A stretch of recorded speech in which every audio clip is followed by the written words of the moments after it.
মানে আরও seat by seat কীভাবে কী ধরনের ইয়ে করা যায় এটা যেমন আলোচনা করেছি, এবং এই যে গতকাল নির্বাচন ঘোষণা হওয়ার সাথে সাথেই শাসক দল যেরকমভাবে বেপরোয়া আক্রমণ শুরু করেছে, শুধু এই মজলিশপুরে না, ওইদিকে বিলোনিয়াতে, উদয়পুরে, বিশালগড়ে, ইভেন সুরমাতে গতকাল একজন খুনও হয়ে গেল, ত্রিপুরা মথার একজন কর্মী।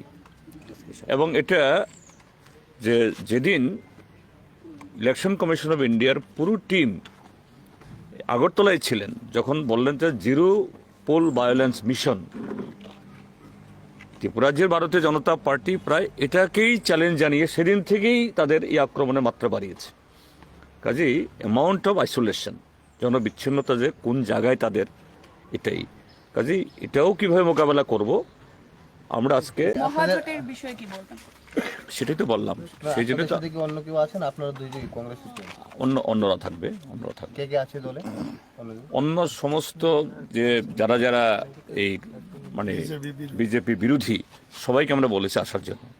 তো বিকালে 3:30 দেখা যাবে। এখানে কি মত থাকতে পারে? হ্যাঁ, ওনাদেরকেও আমরা বলেছি, আহ্বান জানিয়েছি আসার জন্য। কি রেসপন্স এসেছে এখান থেকে? না, এখনো আমি পাইনি, মেসেজ পাঠিয়েছি, হয়তো আসতে পারে। Sir, basically, what was discussed today? Because already you had. No, that was the discussion. Number one is against the BJP's that violence they had resorted to while the team of the ECI was present here, while they have announced the zero poll violence, challenging that mission. Ruling BJP, they have started all this sort of the mischievous thing. So, how to combat this thing and to draw the attention of the ECI, that strategy we have to chalked out, and today's conference, along with all other secular and democratic parties, forces here. And we will appeal to people, and today in the press conference itself we will announce that one.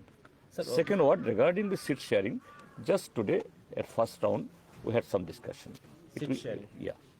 Sir, আজকে যে এখানে যে মিটিংটা করলেন, কি বিষয় নিয়ে আলাপ আলোচনা করলেন আপনারা? না, বললাম তো, আমরা তো এখন বলে আসছি, আমরা বিজেপিকে হারানোর জন্য যাতে ভোট ভাগাভাগি না হয়, তার জন্য সমস্ত ধর্মনিরপেক্ষ দলগুলো যাতে একসাথে আমরা লড়াই করতে পারি, এবং জনগণ আমাদের এই আপিলটাকে গ্রহণ করেছে ওভারওয়েলমলি।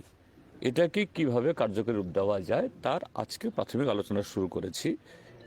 আরও কয়েক রাউন্ড আলোচনা আমাদের করতে হবে, কারণ একসাথে আমরা দিন যার করে আমরা লড়াই করে এসেছি, এখন একসাথে আমরা করব, স্বাভাবিক এটা এক সিটিংয়ে হবে না।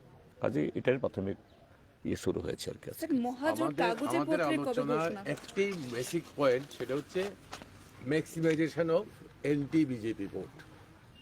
উনি কোন দল, কোন সংগঠন, কোন ব্যক্তি, কোন ক্লাব, এটা আমাদের কাছে বিবেচ্য নয়। আমাদের কাছে বিবেচ্য হচ্ছে এই মুহূর্তে এই রাজ্য থেকে বিজেপিকে তাড়াতে হবে, এবং সেটা এই নির্বাচন হচ্ছে তার সুবর্ণ সুযোগ। এটাই আমাদের আলোচনার মূল বিষয়বস্তু। Sir, for 25 years you people were against each other, but now you have come to. What has united you? What is the reason behind? You see, interest of the government and the interest of the people. Yeah, exactly. At this moment, Tripura, there is no constitution of law. There is no rule of law. Indian constitution is not active in Tripura. In their situation, we have nothing to do. We have to leave. The people of Tripura has to leave. Not only physical attack, but economically they ruin the state. That's why we all united to defeat BJP. আমি বলছি, আমরা আজকে সৌহার্দ্যপূর্ণ পরিবেশে আমরা দুই দলে discuss করেছি। সন্ত্রাসী বিজেপি, সাম্প্রদায়িক বিজেপি, দুর্নীতিগ্রস্ত বিজেপিকে পরাস্ত করার জন্য যা প্রয়োজন এটা আমরা করব, এবং আজকে প্রথম দফায় আমরা আলোচনা হয়েছে, দফায় দফায় হবে, এবং 3:30টায় আমরা প্রেস ক্লাবে জয়েন্টলি প্রেস মিট করব। স্যার, রাজ্যের এখন পরিস্থিতি কি রকম, এবং ইলেকশন ডিক্লেয়ার হওয়ার পর দুই একটা ঘটনা ঘটে গেছে, বেশ কংগ্রেসের উপর অ্যাটাক হয়েছে, কি মানে ইলেকশন কমিশনকে বিজেপি চ্যালেঞ্জ করছে, কারণ গতকালকে ইলেকশন ঘোষণা হয়েছে, একজন মথার কর্মী খুন হয়েছে। আমাদের ন্যাশনাল লিডার সহ সমস্ত নেতা কর্মীকে আক্রমণ করেছে। সুতরাং এটা তো অ্যাকচুয়ালি ইলেকশন কমিশনকেই চ্যালেঞ্জ করেছে। তো আমি বিশ্বাস করি ইলেকশন কমিশন কঠোর হবে। স্যার, কংগ্রেস কর্মীদের আগামী দিনে কিভাবে আপনারা নিরাপত্তা দিচ্ছেন? আমরা নিজেরাই নিরাপত্তা হব, কোনো অসুবিধা না। জনগণ সাপোর্ট করছে, সুতরাং নিরাপত্তার কোনো প্রবলেম নেই।